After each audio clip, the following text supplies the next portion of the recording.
You know, if you take a look at a map of the world right now, it kind of feels like it's on fire, doesn't it?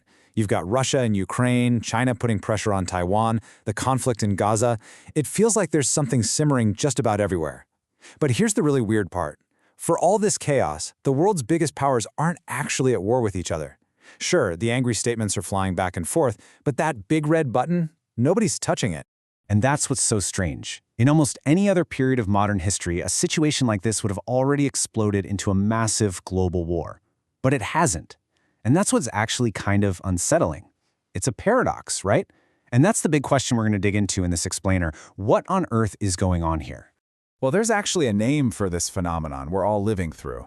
It's called controlled disintegration. I know, it's a bit of a mouthful. But what it really means is that we're in a world where major powers are constantly pushing the limits, they're constantly engaging in conflicts, but they are all very, very carefully avoiding a direct, catastrophic war with each other. And it's not because of some newfound respect for international law. Nope. It all comes down to a cold, hard calculation of cost. Okay, so here's how we're going to break this all down. First, we're going to look at the moment the old rulebook got thrown out the window. Then we'll trace the pattern of behavior that came next. We'll dive into China's completely different and much colder strategy, see how a country like Turkey has to walk a tightrope in this new world, and finally, we'll ask the most important question: who's really paying the price for all of this? So, how did we get here? I mean, this current mess isn't just a random string of bad luck. It's the end result of a global system that's been slowly falling apart for more than 20 years. And you can actually pinpoint the exact moment the first major crack appeared. Let's go back to 2003. The United States invades Iraq. The justification, as we all remember, was the supposed existence of weapons of mass destruction. But the way it happened is what's really key here. The UN Security Council was just bypassed. International law was effectively put on hold. And of course, those WMDs were never found, but that didn't matter. The invasion happened, and it wasn't reversed. That single act set an incredibly powerful new precedent for the entire planet. The message it sent to every other world power was crystal clear. If you are strong enough, you can do what you want. The rules? We'll talk about those later. This wasn't just about one war. It was like a new playbook was just published for the whole world to see. And we can't forget that this new playbook was written at an almost unimaginable human cost. The Iraq War directly and indirectly caused the deaths of more than 500,000 people. This wasn't some theoretical shift in geopolitics. It was a real-world catastrophe. So what happened next wasn't total chaos. It was actually something far more predictable. You could call it a learned behavior model. Other powers saw the playbook that had just been used, and well, they started running their own plays. And you could just see the dominoes start to fall. In 2011, NATO steps into Libya, topples the government, but leaves behind a failed state. Then, a few years later, in 2014, Russia annexes Crimea. And the response? Angry speeches, some sanctions, but zero direct military action from NATO. Boom. Another line crossed. By the time Russia launched its full-scale invasion of Ukraine in 2022, the pattern was completely baked in.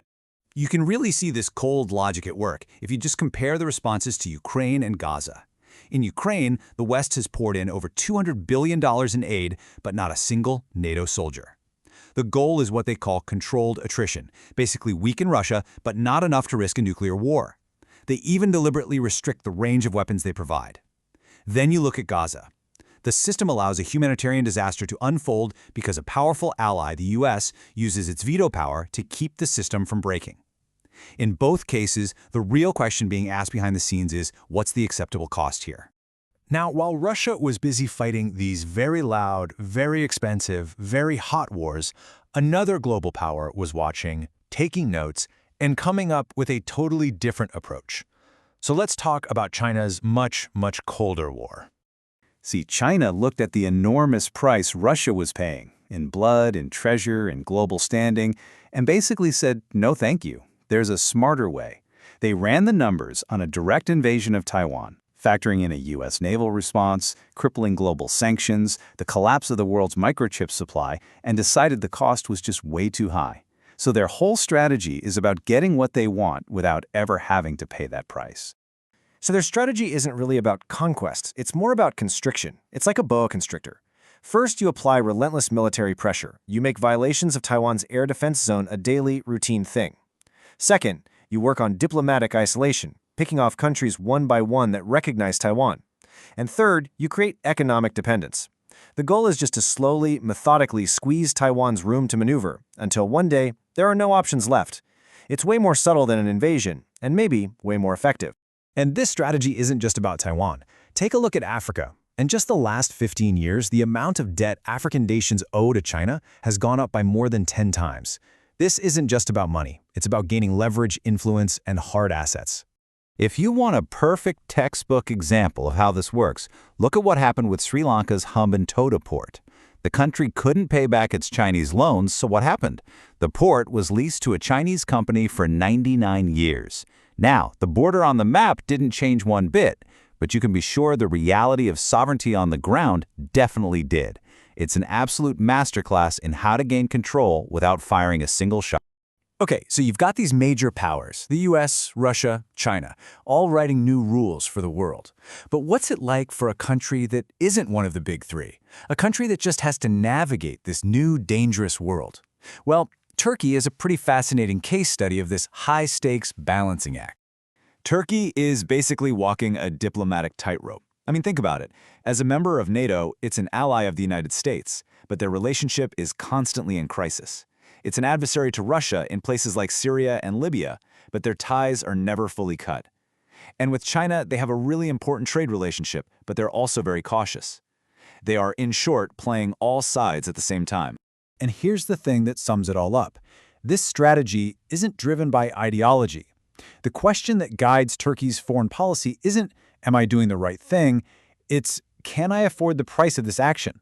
And that pragmatic, cost-benefit approach, it's a perfect mirror of the same cold logic being used by the biggest powers on the planet.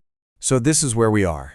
We're in a new era of controlled disintegration, a world of managed conflicts and calculated risks, where the big players avoid all-out war with each other. But this new order, this new stability, it comes at a very, very steep price. So who pays that price? Well, it's paid by the nations that aren't at the big table where the new rules are being made.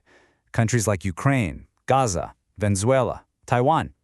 They become the test beds of this new world. They're the proving grounds, the places where these new forms of conflict get tested and refined. You see, this whole system of controlled conflict, it all hangs by a single fragile thread, the assumption that these major powers can actually calculate the costs correctly, that they can keep these conflicts managed and contained. But that leaves us with one final and frankly terrifying question. In a world that is built entirely on cold calculation, who pays the price when somebody's math is wrong?